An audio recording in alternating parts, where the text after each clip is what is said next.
نحمده ونصلي على رسوله الكريم اما بعد فاعوذ بالله من الشيطان الرجيم بسم الله الرحمن الرحيم رب اشرح لي صدري ويسر لي امري واحلل عقدة من لساني يفقهوا قولي سبح اسم ربك الاعلى الذي خلق فسوى والذي قدر فهدى والذي أخرج المرعى فجعله غثاء أحوى سنقرئك فلا تنسى إلا ما شاء الله إنه يعلم الجهر وما يخفى سبح اسم ربك الأعلى اپنے رب کے نام کی تسبیح کیجیے، پاکی بیان کیجیے جو سب سے بلند ہے، سب سے بڑا،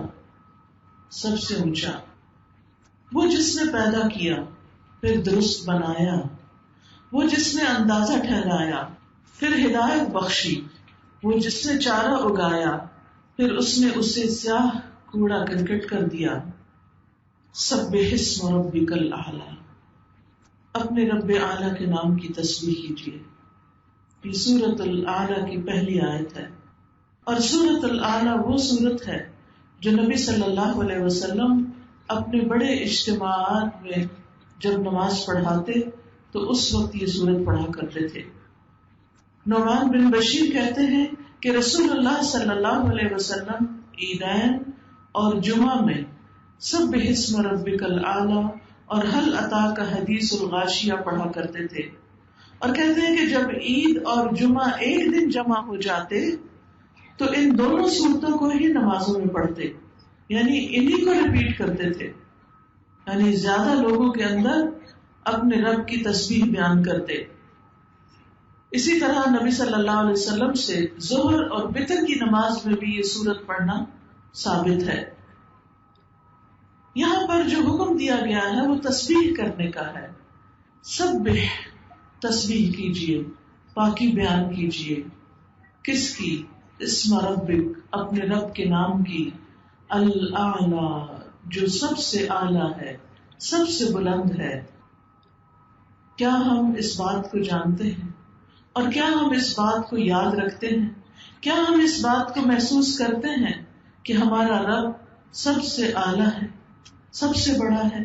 کیا ہم اپنی عملی زندگی کے اندر اس بات کو سوچ کر لرز جاتے ہیں؟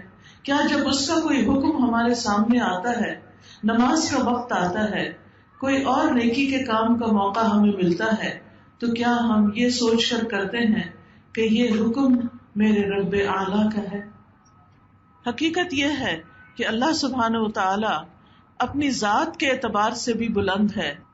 قرآن مجید میں آتا ہے فَتَعَالَى اللَّهُ الْمَلِكُ الْحَقُّ، بس بہت بلند ہے اللہ جو سچا بادشاہ ہے۔ لا الہ الا ہو، اس کے سوا کوئی معبود نہیں۔ ہوا رب العرش الکریم، وہ عزت والے عرش کا رب ہے۔ اللہ سبحانہ وتعالی اپنی ذات کے اعتبار سے بھی بہت بلند اور اونچا ہے، وہ عرش پر مستوی ہے۔ یہ جو ہم کہتے ہیں نا کہ اللہ تعالیٰ میرے دل کے اندر ہے، اس کی یاد تو ہمارے دل کے اندر ہے، لیکن اللہ کی ذات کہاں پر ہے؟ عرش پر۔ اور عرش کہاں ہے؟ عرش تمام مخلوقات کی چھت ہے، ساری کی ساری اللہ کی کریشن اس عرش کے نیچے آتی ہے، اور عرش پانی پر ہے، اور پانی سارے آسمانوں کے اوپر ہے، اور اللہ تعالیٰ عرش پر بلند ہے۔ ساتوں آسمان ہم سب جانتے ہیں کہ جیسے یہ ہمارا آسمان ہے یہاں جس کو ہم دیکھتے ہیں، اس کے بعد ایک اور آسمان ہے، پھر ایک اور آسمان ہے، پھر ایک اور آسمان ہے، پھر ایک اور آسمان ہے، پھر ایک اور آسمان ہے، پھر ایک اور آسمان ہے، یعنی 7 آسمان تہ بتہ ہیں۔ قرآن مجید میں آتا ہے الم تروا کیف خلق اللہ 7 سماوات طباقا، کیا تم دیکھتے نہیں کہ اللہ نے کس طرح 7 آسمانوں کو تہ بتہ پیدا کیا، ایک کے اوپر ایک۔ اور پھر آپ دیکھیے کہ آسمانوں کے بعد جنت ہے، یعنی 7 آسمانوں کے اوپر جنت ہے، اور جنت کے 100 درجے ہیں، اور ہر درجے کا درمیانی فاصلہ اتنا ہے جتنا زمین اور آسمان کے بیچ کا فاصلہ ہے۔ اس سے آپ اندازہ لگائیے کہ بلندیاں اور اونچائیاں کتنی زیادہ ہیں۔ کیا ہم میں سے کبھی کوئی آسمان کو چھو سکا؟ ہم تو خود سے بادلوں کو بھی نہیں چھو سکتے۔ اس کے لیے بھی وہ جہاز اوپر جاتے ہیں تو وہ اس کے اندر سے گزرتے ہیں، لیکن جہازوں کے بھی اوپر جانے کی ایک لمٹ ہے، اس سے آگے وہ نہیں جا سکتے۔ اس کے بعد یہاں سے زمین سے آسمان تک کا فاصلہ 500 سال کے برابر ہے، اور پھر 7 آسمان اور 7 آسمانوں پہ جنت، اور جنت کے 100 درجے، اور ہر 2 درجوں کے درمیان اتنا فاصلہ جتنا کہ زمین اور آسمان کے درمیان کا فاصلہ، اور پھر فردوس اس جنت کا اعلیٰ ترین درجہ، اس سے جنت کی 4 نہریں نکلتی ہیں، اس کے اوپر پانی ہے، اور اس کے اوپر رب کا عرش ہے، اور رب عرش کے اوپر ہے۔ لہذا حدیث میں آتا ہے، آپ صلی اللہ علیہ وسلم نے فرمایا، جب بھی تم اللہ سے سوال کرو تو جنت الفردوس کا سوال کرو۔ کتنی بلندیوں پر ہے وہ جنت۔ اور پھر آپ دیکھیے کہ 7ویں آسمان اور عرش کے درمیان 70,000 حجاب ہیں۔ وَقَرَّبْنَاهُ نَجِيًّا کے بارے میں مجاہد جو مفسر ہیں وہ کہتے ہیں 7ویں آسمان اور عرش کے درمیان 70,000 پردے ہیں، اور اللہ تعالیٰ موسیٰ علیہ السلام کو قریب کرتے رہے یہاں تک کہ دونوں کے درمیان ایک پردہ رہ گیا۔ جب اس جگہ کو دیکھا اور لوح محفوظ پر لکھنے والے قلم کی آواز سنی تو موسیٰ علیہ السلام کا شوق بڑھ گیا، کہنے لگے ربی ارنی انظر الیک، اے میرے رب تو مجھے اپنا آپ دکھا، میں تجھے دیکھنا چاہتا ہوں۔ لیکن اللہ سبحانہ وتعالیٰ نے کیا فرمایا کہ لن ترانی، تو مجھے ہرگز نہیں دیکھ سکتا۔ دنیا میں تو ہم نہیں دیکھ سکتے، پیغمبر بھی نہیں دیکھ سکے، لیکن قیامت کے دن اللہ سبحانہ وتعالیٰ اپنے خاص بندوں کو اپنا دیدار کروائے گا۔ دعا کریں اللہ سبحانہ وتعالیٰ ہم سب کو ان میں شامل کرے۔ یاد رکھیے کہ 7ویں آسمان پر بیت المعمور بھی ہے، جس میں روزانہ 70,000 فرشتے عبادت کرتے ہیں، اور کسی بھی فرشتے کی باری دوبارہ نہیں آئے گی، ایک دفعہ بس اس کو موقع ملتا ہے۔ ہم تو خوش قسمت ہیں کہ ہم کئی دفعہ کعبہ جا سکتے ہیں اور وہاں طواف کر سکتے ہیں، لیکن فرشتے اتنی کثرت سے اللہ کی عبادت کر رہے ہیں کہ وہاں پر کوئی بھی فرشتہ جو ایک دفعہ اس گھر میں گیا دوبارہ اندر داخل نہیں ہو سکتا۔ اور پھر آپ دیکھیے کہ رب کا عرش جو فرشتے اٹھائے ہوئے ہیں، ان فرشتوں کی اپنی جسامت کتنی بڑی ہے۔ نبی صلی اللہ علیہ وسلم نے فرمایا مجھے اجازت دی گئی ہے کہ میں ان میں سے کسی فرشتے کے بارے میں بات بیان کروں، تو آپ نے فرمایا اس کی کانوں کی لو سے لے کر کندھے کے بیچ کا فاصلہ، یہ ہمارا تو یہ 2 انگلیوں کے بیچ میں آ جاتا نا، یہ کندھا اور یہ تو کندھے اور کان کی لو کے بیچ میں فرشتے کا جو فاصلہ ہے وہ 700 سال کی مسافت جتنا ہے۔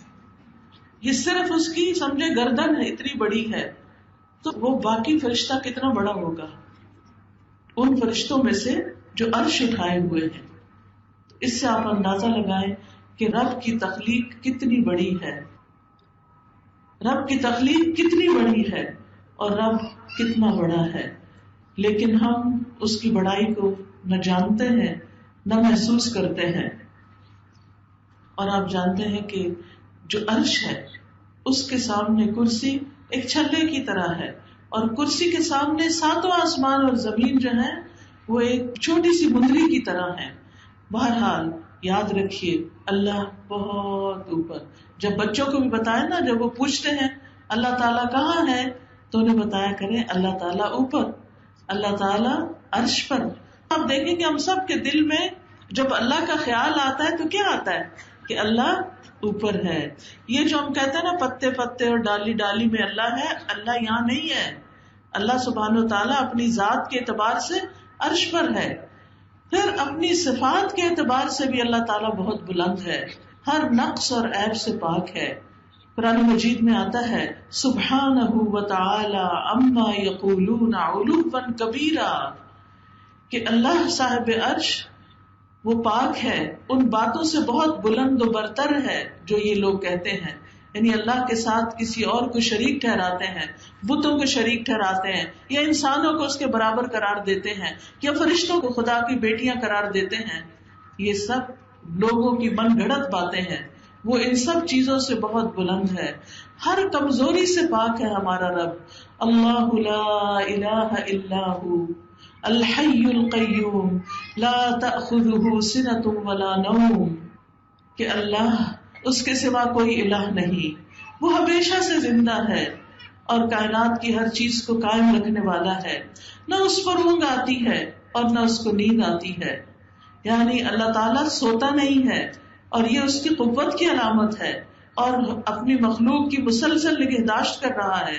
اللہ تعالیٰ کو کوئی تھکاوٹ لاحق نہیں ہوتی. اللہ تعالیٰ کسی کے سامنے ہارتے نہیں، عاجز نہیں، کمزور نہیں. اللہ تعالیٰ کبھی غافل نہیں ہوتے. اللہ تعالیٰ کسی پر ظلم نہیں کرتے.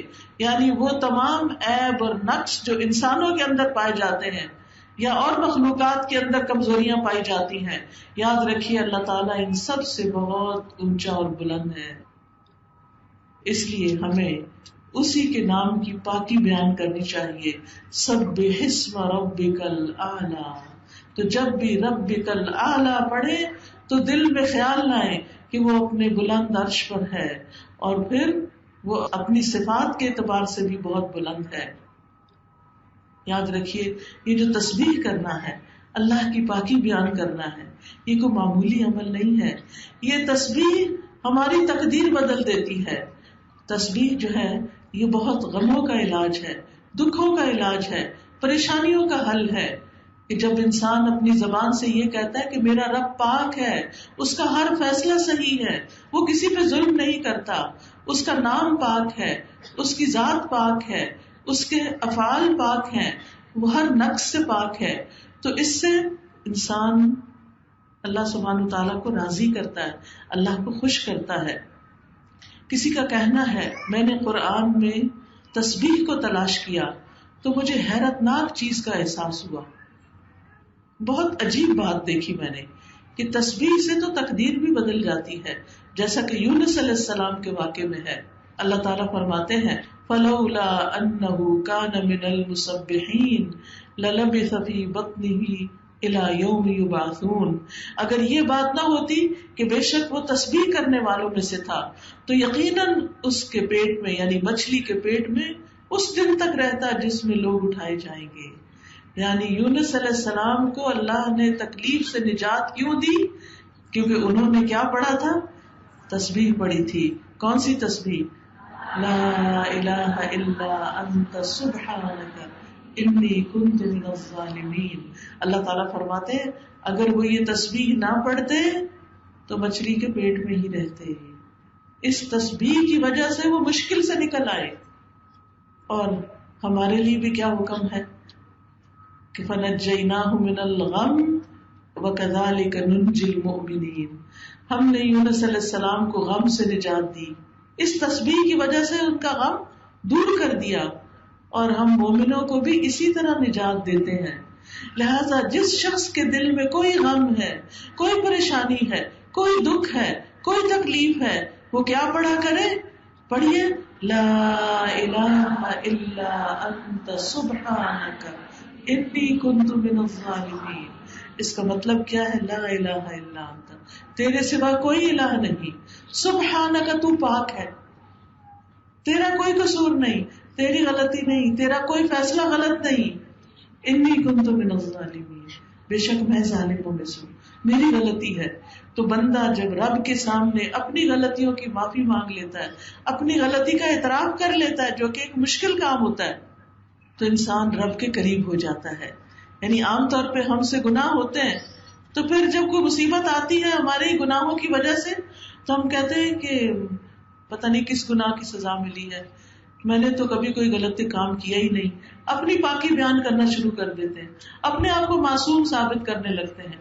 ڈھونڈنے تو ہمیں اپنے اندر کوئی غلطیاں نظر نہیں آتی، حالانکہ ہر انسان کی غلطیاں دوسرے کو اچھی طرح نظر آ رہی ہوتی، لیکن ہمیں خود نظر نہیں آ رہی ہوتی. تو اس لیے بہت ضروری ہے کہ ہم اللہ کی تسبیح کرنے والوں میں شامل ہو جائیں. اللہ کے نیک بندے جو تھے وہ تسبیح کیا کرتے تھے. داؤد علیہ السلام کے ساتھ پہاڑ بھی تسبیح کرتے، پرندے بھی تسبیح کرتے تھے. تسبیح ہی وہ ذکر ہے کہ جس کو داؤد علیہ السلام جب کرتے تو باقی مخلوق بھی ساتھ کرتی. وَسَخَّرْنَا مَعَ دَاوُودَ الْجِبَالَ يُسَبِّحْنَ وَالطَّيْرَ، ہم نے داؤد علیہ السلام کے ساتھ پہاڑوں کو مسخر کر دیا جو تسبیح کرتے تھے. یاد رکھیے اللہ کی ساری مخلوق تسبیح کرتی ہے. قرآن مجید میں آتا ہے أَلَمْ تَرَ أَنَّ اللَّهَ يُسَبِّحُ لَهُ مَنْ فِي السَّمَاوَاتِ وَالْأَرْضِ، کیا تم دیکھتے نہیں کہ اللہ کے لیے تسبیح کر رہے ہیں وہ سب جو آسمانوں میں ہیں اور جو زمین کے اندر ہیں، سب تسبیح کر رہے ہیں. سمندر میں مچھلیاں بھی تسبیح کرتی ہیں اللہ کی، زمین میں چونٹیاں اپنے بلوں میں اللہ کی تسبیح کرتی ہیں، اللہ کی پاکی بیان کرتی ہیں. باقی بھی پرند چرند حیوانات سارے اپنے رب کی پاکی بیان کرتے ہیں، اپنے رب کی تسبیح کرتے ہیں.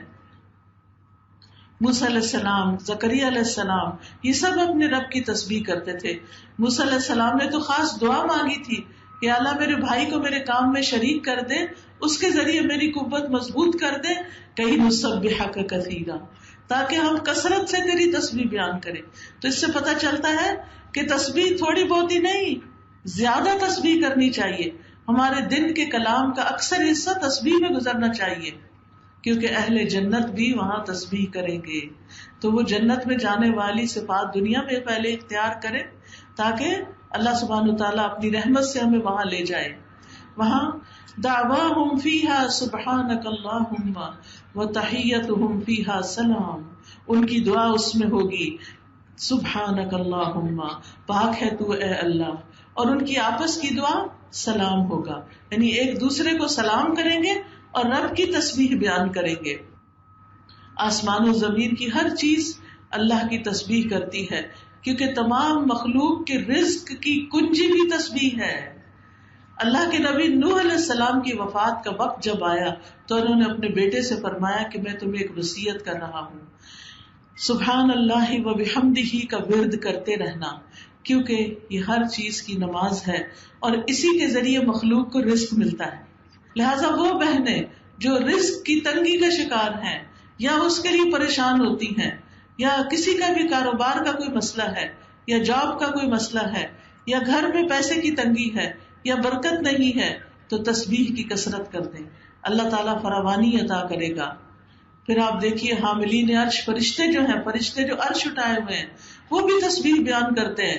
الذین یحملون العرش ومن حولہ یسبحون بحمد ربہم، جو فرشتے عرش اٹھائے ہوئے ہیں اور جو اس کے ارد گرد ہیں، چاروں طرف ہیں، وہ سب اپنے رب کی حمد کے ساتھ اس کی تسبیح بیان کرتے ہیں.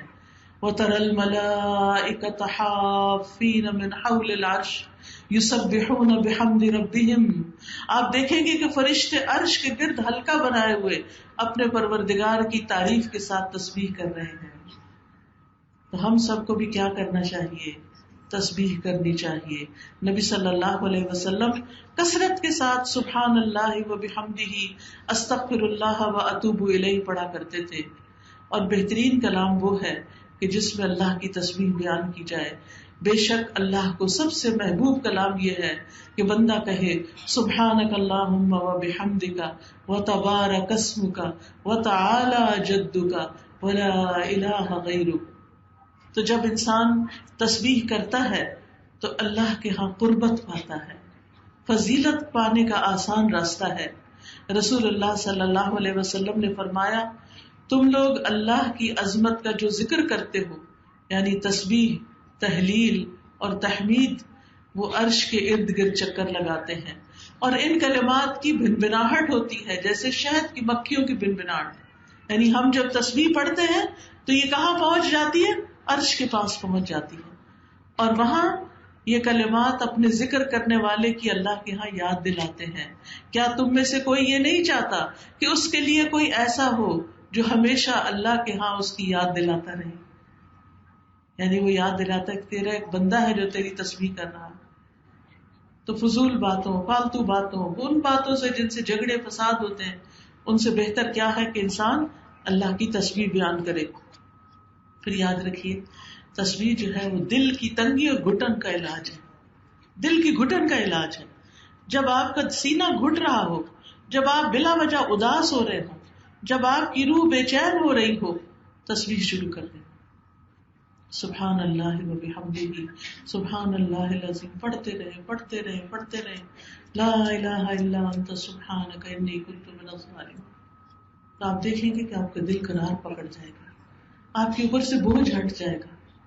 اور خاص طور پر جب لوگ آپ پہ باتیں بنائیں, ہوتا ہے نا کہ ہر وقت انسان کو لوگوں کا ڈر ہوتا ہے, اچھا کھانا اچھا نہیں بنا لوگ باتیں بنائیں گے, میں نے اس شادی میں کپڑے پرانے پہن لیے لوگ باتیں بنائیں گے, میں نے اپنی بہو کو یہ نہیں دیا تو لوگ باتیں ہر وقت ہمیں لوگوں کی باتوں کا ڈر ہوتا ہے, جس کی وجہ سے ہم اللہ کی فرما برداری نہیں کرتے, اللہ کی اطاعت نہیں کرتے, اللہ کے آگے جھکتے نہیں کہ لوگ کیا کہیں گے. تو اس کا علاج بھی کیا ہے کہ انسان اپنے رب کی تسبیح کرے, سبحان اللہ و بحمدہ سبحان اللہ العظیم. رسول اللہ صلی اللہ علیہ وسلم نے فرمایا جو شخص رات سے خوف کھائے, بعض اوقات ایسا ہوتا ہے نا سب بچوں کی شادی ہو جاتی ہے, سب چلے جاتے ہیں, گھر خالی ہو جاتے ہیں, آپ اکیلے رہ جاتے ہیں, آپ کو رات کے وقت ڈر لگنے لگتا ہے. بہترین علاج ہے تسبیح. نبی صلی اللہ علیہ وسلم نے فرمایا جو رات سے خوف کھائے کہ وہ اسے پریشان کرے گی, یا مال خرچ کرنے سے بخل کرے, یعنی اس کو صدقہ کرنے کو دل نہیں چاہتا, یا دشمن سے مقابلہ کرنے سے ڈرے, تو اس کو اس قول کی کثرت کر دینی چاہیے سبحان اللہ و بحمدہ, کیونکہ یہ اللہ کے نزدیک سونے کا پہاڑ اللہ عز و جل کے راستے میں خرچ کرنے سے زیادہ محبوب ہے. یعنی اگر آپ کے پاس سونے کا پہاڑ ہو اور وہ آپ صدقہ کر دیں تو اس سے بہتر, اس سے زیادہ اجر آپ کما سکتے ہیں تسبیح کی کثرت کر کے, کیونکہ جس کے پاس ہے وہ تو خرچ کرے گا, وہ تو صدقہ کرے گا اور اجر کمائے گا. لیکن بعض اوقات انسان کہتا ہے یہ میرے بچے کی فیس ہے, ابھی فلاں کی شادی ہے, ابھی حج پہ جانا ہے, ابھی یہ کام ہے وہ کام ہے, تو انسان گھر بنانا ہے بچت کرتا رہتا ہے, صدقہ نہیں ہو پاتا اس طرح جتنا دل چاہتا ہے. تو پھر کیا کریں, اس کا ازالہ کرنے کے لیے تسبیح شروع کر دیں. انشاءاللہ وہ کمی کوتاہی نہیں آئے گی, یعنی آپ کے اعمال نامے میں کمی نہیں ہوگی, کیونکہ تسبیح کرنا صدقہ ہے. نبی صلی اللہ علیہ وسلم نے فرمایا تم میں سے جو آدمی صبح کرتا ہے اس کے ہر جوڑ پر صدقہ لازم ہو جاتا ہے. ہر صبح سویرے جب نیا سورج نکلتا ہے تو کیا ہوتا ہے, صدقہ کیا ہوتا ہے, صدقہ لازم ہو جاتا ہے. غور سے سنیے, صدقہ ہمارے اوپر روزانہ لازم ہوتا ہے. یہ نہیں کہ ہم کہیں وہ رمضان میں صدقہ دیا تھا, وہ جب حج پہ گئے تھے تو ہم نے فلاں حاجیوں کو پانی پلا دیا تھا, صدقہ کر دیا تھا, یا وہ فلاں مشکل کے وقت ہم نے کوئی کالا بکرا ذبح کر دیا تھا. نہیں, یہ نہیں کافی. کیا کرنا ضروری ہے, ہر روز صدقہ کرنا ضروری ہے. لیکن بعض اوقات ہر روز ہمارے پاس دینے کے لیے کچھ ہوتا نہیں یا کوئی لینے والا ہوتا نہیں, تو پھر کیا کریں. نبی صلی اللہ علیہ وسلم نے فرمایا ہر مرتبہ سبحان اللہ کہنا صدقہ ہے. یعنی پھر آپ سبحان اللہ کی تسبیح شروع کر دیں, کیونکہ 360 جوڑ ہیں, کم از کم دن میں 360 دفعہ سبحان اللہ ضرور پڑھیں. الحمدللہ کہنا صدقہ ہے, ہر مرتبہ لا الہ الا اللہ کہنا صدقہ ہے, ہر مرتبہ اللہ اکبر کہنا صدقہ ہے, نیکی کا حکم دینا صدقہ ہے, برائی سے روکنا صدقہ ہے. تو انسان کو یہ صدقہ اپنی جان کی خاطر ہر روز کرنا چاہیے. اس سے انسان کی نیکیوں میں اضافہ ہوتا ہے, خطائیں معاف کر دی جاتی ہیں. یعنی صبح شام اگر انسان 100 بار سبحان اللہ و بحمدہ پڑھتا ہے تو اس کے گناہ معاف ہو جاتے ہیں, اگرچہ وہ سمندر کی جھاگ کے برابر ہی کیوں نہ ہو. پھر اسی طرح 100 اونٹوں سے افضل عمل ہے. ایک بار تسبیح پڑھنے سے زمین و آسمان کے درمیان کی جگہ بھر جاتی ہے. یہ زبان پر بڑے ہلکے کلمات ہیں, سبحان اللہ سبحان اللہ, دل بھی خوش ہو جاتا ہے. کیونکہ ہم عام طور پر سبحان اللہ کب کہتے ہیں, جب ہمارا دل خوش ہوتا ہے کسی چیز کو دیکھ کر یا اللہ کی کوئی بڑائی سامنے آتی ہے. اور خاص طور پر سبحان اللہ و بحمدہ سبحان اللہ العظیم, یہ 2 کلمات ایسے ہیں کہ جو زبان پہ ہلکے ہیں, میزان میں بھاری ہیں. اسی طرح جو صبح اور شام 3 دفعہ یہ پڑھ لیتا ہے سبحان اللہ و بحمدہ عدد خلقہ ورضا نفسہ وزنۃ عرشہ ومداد کلماتہ, تو یہ بہت سارے ذکر کو کافی ہو جاتا ہے. آگ سے بچاؤ کا ذریعہ ہے تسبیح.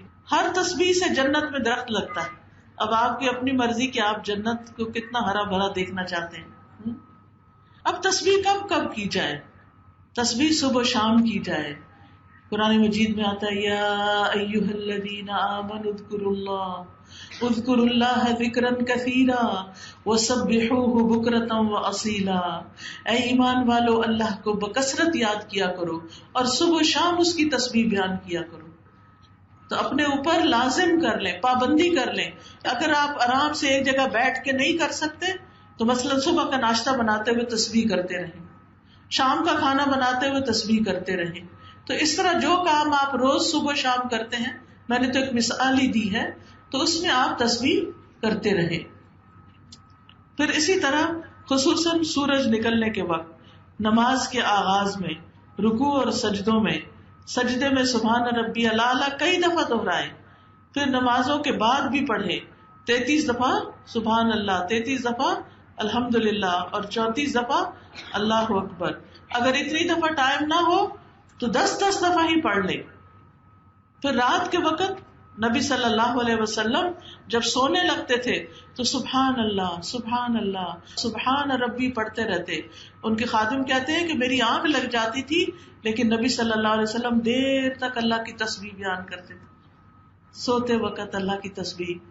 پھر اسی طرح قرآن پاک پڑھتے ہوئے جہاں اللہ تعالیٰ کی پاکی بیان ہو، کوئی اچھی بات بیان ہو تو اس وقت سبحان اللہ کہتے تھے آپ. بجلی کی کڑک سن کے سبحان الذی سبحت لہ، پھر بلندی سے اترتے ہوئے سبحان اللہ پڑھتے. اس سے فائدہ کیا ہوگا؟ یعنی کیا فائدہ؟ سبح اسم ربک الاعلی الذی خلق فسوی والذی قدر فہدی والذی اخرج المرعى فجعلہ غثاء احوی سنقرئک فلا تنسى الا ما شاء اللہ انہ یعلم الجہر وما یخفی ونیسرک للیسرا. تسبیح سے، اللہ کا ذکر کرنے سے آپ کے کاموں میں آسانی پیدا ہوتی ہے، آپ کے لیے کام آسان ہو جائیں گے. کاموں میں آسانی کس کس چیز سے پیدا ہوتی ہے تسبیح کے علاوہ؟ اللہ کے تقوی سے. اللہ کا ڈر آسانیاں پیدا کرتا ہے. قرآن مجید میں آتا ہے وَمَن يَتَّقِ اللَّهَ يَجْعَل لَّهُ مِنْ أَمْرِهِ يُسْرًا. جو اللہ سے ڈرتا ہے اللہ اس کے کام میں آسانی پیدا کر دیتا ہے. تو اللہ کا ڈر اپنے اندر لائے. اللہ کا ڈر کیا ہوتا ہے؟ اللہ کا ڈر وہ چیز ہوتی ہے انسان کے اندر جس کی وجہ سے انسان اچھے کام شروع کر دیتا ہے اور برے کاموں سے بچنے لگتا ہے. انسان سوچتا ہے میرے پاس یہ وقت ہے، میں کیوں ضائع کر رہا ہوں، میں کوئی اچھا نیک کام ہی کر لیتا ہوں، کسی کی خدمت کر دیتا ہوں، تسبیح پڑھ لیتا ہوں. اور وہ یہ کیوں کرتا ہے؟ صرف اللہ کے لیے کرتا ہے، کسی کو دکھانے کے لیے نہیں. پھر اسی طرح کاموں میں آسانی ہوتی ہے لوگوں پر خرچ کرنے سے، دوسروں پر خرچ کرنے سے. قرآن مجید میں آتا ہے فَأَمَّا مَنْ أَعْطَى وَاتَّقَى وَصَدَّقَ بِالْحُسْنَى فَسَنُيَسِّرُهُ لِلْيُسْرَى. پھر جس نے اللہ کی راہ میں مال دیا اور پرہیزگاری اختیار کی اور بھلی باتوں کی تصدیق کی تو ہم اسے آسان راستے پر چلنے کی سہولت دیں گے. تو اس سے کیا پتہ چلتا ہے؟ جو دیتا ہے، جو اللہ سے ڈرتا ہے اور سچی بات کو سچ مانتا ہے، قرآن کی بات کو سچ مانتا ہے، جو سچ مانتا ہے اس پر عمل کر لیتا ہے نا. پھر اسی طرح آسانیاں ہوتی ہیں جب انسان کسی کے لیے آسانی پیدا کرتا ہے چھوٹی چھوٹی چیزوں میں. کوئی آپ کے ساتھ بیٹھا ہے، آپ کو پتا ہے کہ تنگ ہو رہا ہے، آپ اس کے لیے ذرا سی جگہ کھلی کر دیں. کسی کے راستے میں کوئی چیز پڑی ہے اس کو ہٹا دیں. کسی کو کوئی بات سمجھ نہیں آئی اس کو سمجھا کے دہرا کے آسان کر دیں اس کے لیے. تو جو شخص تنگ دست پر آسانی کرتا ہے اللہ سبحانہ وتعالیٰ اس کے لیے آسانیاں کرتا ہے. حدیث میں آتا ہے جس نے کسی مومن سے دنیا کی تکلیفوں میں سے کسی تکلیف کو دور کیا، مثلا کسی کا قرضہ چکا دیا، کسی کو کوئی دوا لا دی، کوئی بیمار ہے تو اس کی بیمار پرسی کر لی، اللہ قیامت کے دن اس کی تکلیفوں میں سے کسی تکلیف کو دور کر دے گا.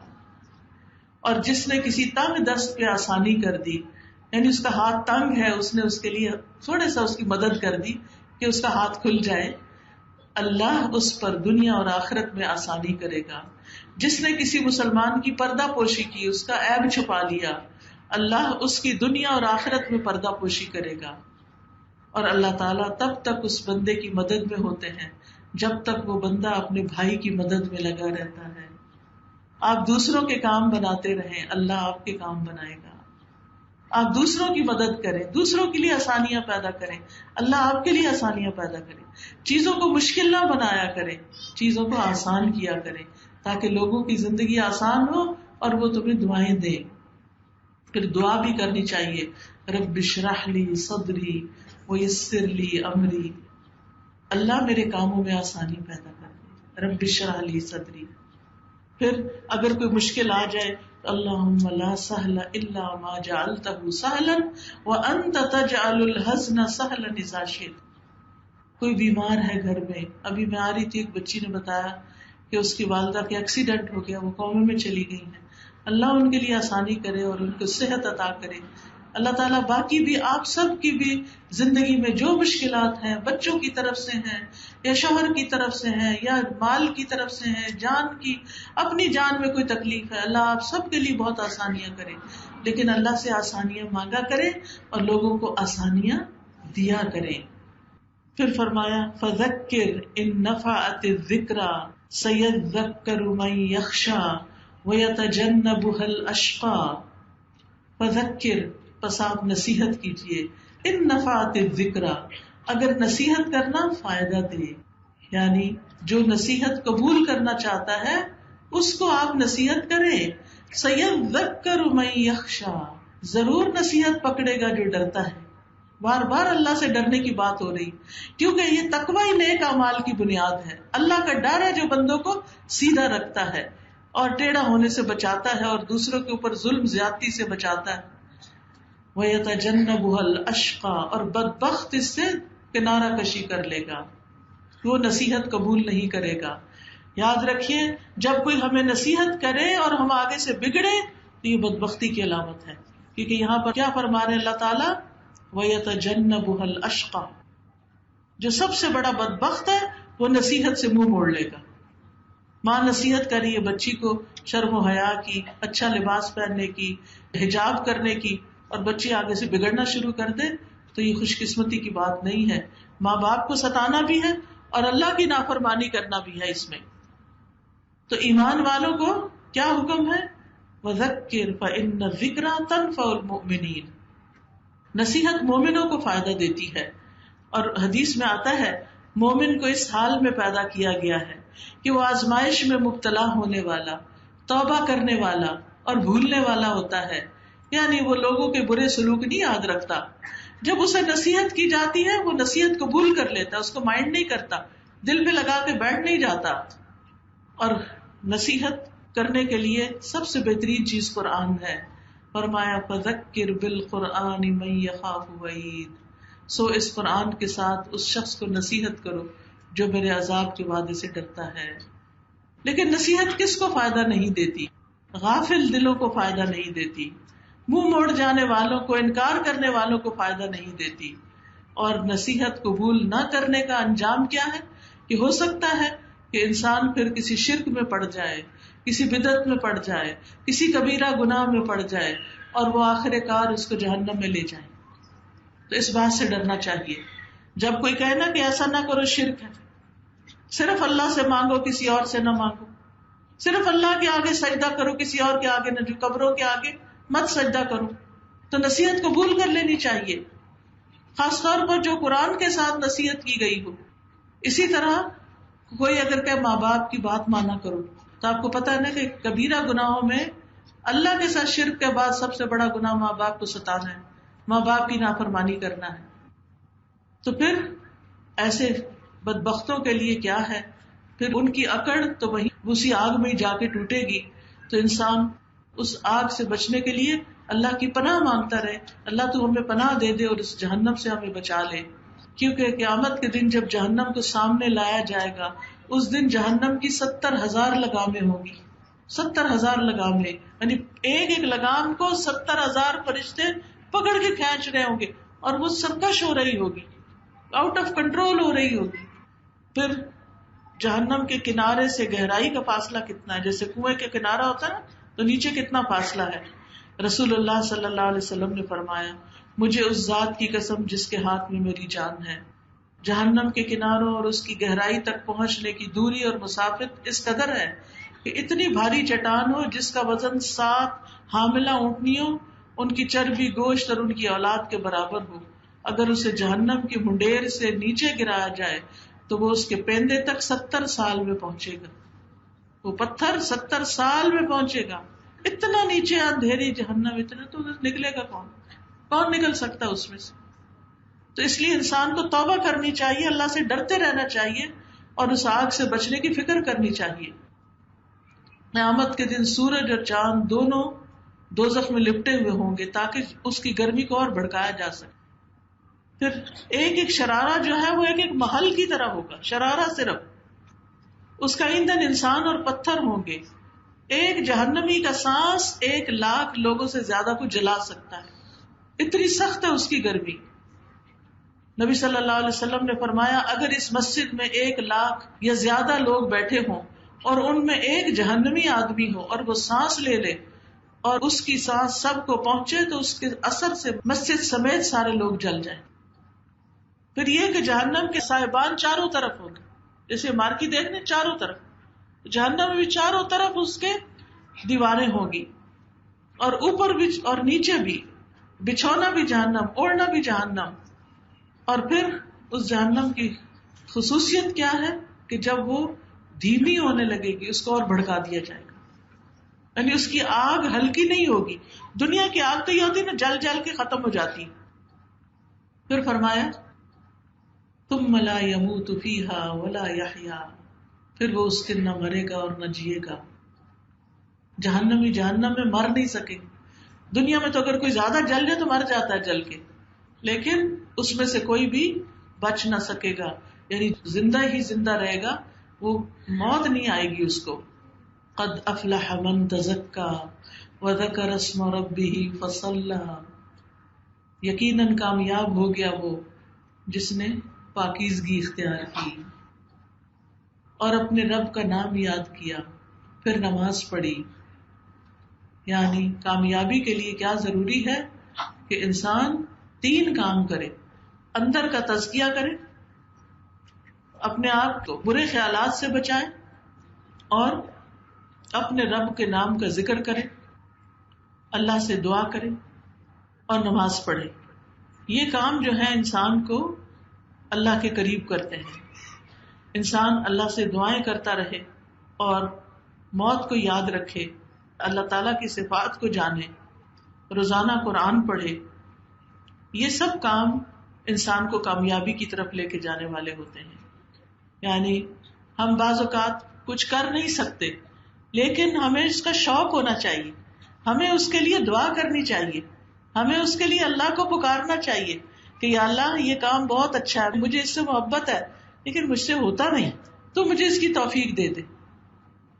مثلا زندگی میں کم از کم ایک بار تو قرآن کو پورے سمجھ کے پڑھنا چاہیے، اس کا ترجمہ یاد کرنا چاہیے. جگہ جگہ کلاسز کھلی ہوئی ہیں، آپ وہاں جا کر داخلہ لے سکتے ہیں، پڑھ سکتے ہیں. اپنے ہفتے کا کچھ دن، 1 دن 2 دن 3 دن 4 دن، جتنا آپ آسانی سے ٹائم نکال سکیں آپ قرآن کی کلاسز میں شریک ہوں. اور پھر اس کے بعد یہ کہ اللہ تعالیٰ سے دعا کریں، اگر نہیں سبب بن رہا تو اللہ سے دعا کریں، سچی تڑپ پیدا کریں، اللہ سبحانہ و تعالیٰ ضرور کامیابی عطا کرے گا. پھر اسی طرح اپنے اعمال کو صرف اللہ کے لیے خالص کریں اور چھپ چھپ کر اللہ کے سامنے نیکیاں کریں، بندوں سے اپنی نیکیوں کو چھپائیں. کہتے ہیں کہ بندوں سے نیکیاں اس طرح چھپانی چاہیے جیسے ہم اپنے عیب چھپاتے ہیں. ہم بندوں سے اپنے عیب بہت چھپاتے ہیں. اگر ہماری کوئی برائی کسی کے سامنے کر دے تو ہم مائنڈ کر جاتے ہیں کہ تم نے سب کے سامنے کیوں کہا. اگر کوئی ہمارا کوئی ایسا برے کام کا راز کھول دے تو اس پہ بھی ہم ناراض ہوتے ہیں. تو اسی طرح ہمیں اپنی نیکیاں بھی چھپانی چاہیے. لوگوں کو دکھانے کے لیے نیکی کے کام نہیں کرنے. پھر اسی طرح کرنے کے کاموں میں یہ بھی ہے کہ انسان موت کو یاد رکھے. موت کو یاد رکھنے کا فائدہ کیا ہے کہ انسان پھر یہ سوچتا ہے کہ میرا وقت تھوڑا ہے، میں کچھ کر لوں، اپنے لیے تھوڑا ٹائم رہ گیا، کچھ بنا لوں، کچھ کر لوں. زیادہ سے زیادہ نیکی کے کام کروں، عبادت کروں، لوگوں کی خدمت کروں، کسی کے کام آؤں، لوگوں کے لیے آسانیاں کروں، تاکہ میرے لیے آگے اللہ تعالیٰ موت کی منزلیں اور موت کے بعد کی زندگی آسان فرما دے۔ پھر اسی طرح کرنے کے کاموں میں سے ایک اور کام، اللہ کے نام اور اللہ کی صفات کو جانے، تاکہ اللہ کی معرفت حاصل ہو، کیونکہ ہمیں اللہ نے اس لیے پیدا کیا کہ ہم اللہ کی عبادت کریں۔ لیکن اگر ہمیں یہ نہیں پتا کہ وہ ہے کون، وہ کیسا ہے، وہ کیا کرتا ہے، اس کی طاقت کتنی ہے، وہ کہاں ہوتا ہے، تو پھر ہم اس کی عبادت صحیح طور پر نہیں کر سکتے۔ اور اس کے لیے اللہ کے ناموں کی جو اسماء اللہ الحسنی کے جو آڈیوز ہیں وہ بھی آپ سن سکتے ہیں۔ پھر اسی طرح اچھے دوست بنانا۔ آپ دیکھیے زندگی میں جن لوگوں کے ساتھ آپ اٹھتے بیٹھتے ہیں نا، موت کے وقت بھی وہی ساتھ ہوتے ہیں اور مرنے کے بعد بھی وہی جنازہ پڑھتے ہیں۔ اب یہ آپ پر ہے کہ آپ کا جنازہ کون پڑھے، کیسے لوگ پڑھے، وہ جو نمازی پرہیزگار ہیں یا وہ لوگ جو اپنی نماز بھی نہیں پڑھتے، مجبوری سے کھڑے ہو جاتے ہیں کہ منہ رکھنے کے لیے، اب جنازہ پڑھنے کے لیے نہ پڑھا تو لوگ مائنڈ کریں گے۔ تو بہت ضروری ہے کہ ہماری دوستی نیک لوگوں کے ساتھ ہو، اچھے لوگوں کے ساتھ ہو، ایمان والوں کے ساتھ ہو، کیونکہ پھر دنیا میں بھی ہمیں وہ نیکی کی تلقین کرتے رہتے ہیں، مرنے کے وقت بھی ہمارے آس پاس ہمیں نیکی کی تلقین کریں گے، کلمہ پڑھوا دیں گے، تلاوت سنا دیں گے، اللہ کے نام سے دم کر دیں گے، اور پھر اللہ کی خاطر جو محبت ہوتی ہے اس کا فائدہ بھی بہت ہے، کیونکہ جب ایسے لوگ مر جاتے ہیں تو ان کی محبتیں ختم نہیں ہو جاتی، دنیا والوں کی ختم ہو جاتی ہیں، کیونکہ اب ان کو پتا ہے اب یہ تو مر گیا، اس نے کیا دینا ہے ہمیں، تو وہ اس کو بھول بھلا دیتے۔ لیکن جو اللہ کی خاطر محبت کرتے ہیں وہ نہیں بھولتے، وہ مرنے کے بعد دعائیں کرتے ہیں اس کی طرف سے، صدقہ خیرات کرتے ہیں، اس کے بال بچوں کا خیال رکھتے ہیں، اس کے لیے صدقہ جاریہ کے کام کرتے ہیں۔ تو اللہ کو چاہنے والوں سے جڑ کر رہنا بڑا ضروری ہے، کہ ایک تو انسان اپنے دوست کے دین پر ہوتا ہے، اور دوسری یہ کہ انسان اگر اچھے شخص سے دوستی کرتا ہے تو کچھ نہ کچھ خیر اس کی طرف سے اس کو ملتی ہی رہتی ہے۔ پھر کرنے کے کاموں میں سے ایک عادت یہ بنا لے جو کامیابی کی طرف لے جاتی ہے، روزانہ قرآن پڑھنا، یعنی روز کی قرآن کی تلاوت وہ نہیں مس کرنی، صبح شام کے اذکار نہیں مس کرنے، تسبیحات جو ابھی جس کا میں نے آپ کو بتایا وہ نہیں چھوڑنی، کیونکہ تلاوت قرآن جو ہے اللہ اور اس کے رسول سے محبت کا ذریعہ ہے، اور اہل قرآن جو ہوتے ہیں وہ اللہ کے خاص بندے ہوتے ہیں۔ پھر نماز شعور کے ساتھ پڑھنا، قد افلح المؤمنون الذین هم فی صلاتهم خاشعون، یقیناً کامیاب ہو گئے وہ مومن جو اپنی نمازوں میں خشوع اختیار کرتے ہیں۔ پھر اللہ سے سرگوشی کا موقع ہوتا ہے نماز، اللہ کی طرف متوجہ ہونا ہے، جو چاہتا ہے اللہ کی رحمت اس کی طرف متوجہ ہو، اسے چاہیے کہ نمازوں میں اللہ کی طرف متوجہ ہو جائے، دل سے نماز پڑھے پوری توجہ کے ساتھ، کیونکہ یہ نماز جو ہے اللہ سے قربت کا ذریعہ بھی ہے۔ واسجد واقترب کی جو آیت ہے، سجدہ کرو اور قریب ہو جاؤ، لیکن ہم یہ سارے کام نہیں کرتے، کیوں؟ اس لیے کہ فرمایا بل تؤثرون الحیات الدنیا، بلکہ تم دنیا کی زندگی کو ترجیح دیتے ہو، دنیا کے کام، بھاگم دوڑ، والآخرۃ خیر وابقی، حالانکہ آخرت بہتر ہے اور باقی رہنے والی ہے۔ دنیا آخرت کے مقابلے میں بہت چھوٹی ہے۔ نبی صلی اللہ علیہ وسلم نے فرمایا جس نے دنیا طلب کی اس نے اپنی آخرت کو نقصان پہنچایا، یعنی جو دنیا کے پیچھے بھاگتا رہا اس نے اپنی آخرت کو نقصان دیا، اور جس نے آخرت کا مطالبہ کیا یعنی آخرت کی چاہت اختیار کی اس نے اپنی دنیا کو نقصان دیا، کیونکہ وہ دنیا خرچ کر کے اپنی آخرت میں گھر بنائے گا، جگہ بنائے گا۔ یاد رکھیں ہم دنیا میں اپنے لیے گھر بناتے ہیں کہ ہمارا بڑھاپا اچھا گزر جائے، ہماری اپنی چھت ہو، لیکن آپ دیکھیں یہاں زیادہ سے زیادہ کتنے دن رہنا ہم نے، اس کے بعد تو وہ مال وارثوں کا ہو جاتا ہے۔ ہمارے لیے کیا ہے؟ ہمارا جنت میں گھر ہو، جیسے کس نے دعا مانگی تھی؟ حضرت آسیہ رضی اللہ تعالیٰ عنہ نے کیا کہا تھا؟ انہوں نے رب ابن لی عندک بیتا فی الجنہ، رب ابن لی عندک بیتا فی الجنہ، اے اللہ میرے لیے جنت میں اپنے پاس ایک گھر بنا دے۔ ہم سب کو بھی یہ دعا کرنی چاہیے، لیکن اس کے لیے کیا کرنا ہوگا؟ دنیا کی مشکلات پر صبر کرنا ہوگا، اور اپنے مال کا کچھ حصہ فی سبیل اللہ کاموں پر لگانا ہوگا، کہ نیکی کے کاموں میں لگائیں، تاکہ ہمارے مرنے کے بعد بھی ہمارے لیے وہاں اچھے کام ہوتے رہیں اور وہ ہمارے لیے صدقہ جاریہ بن جائے.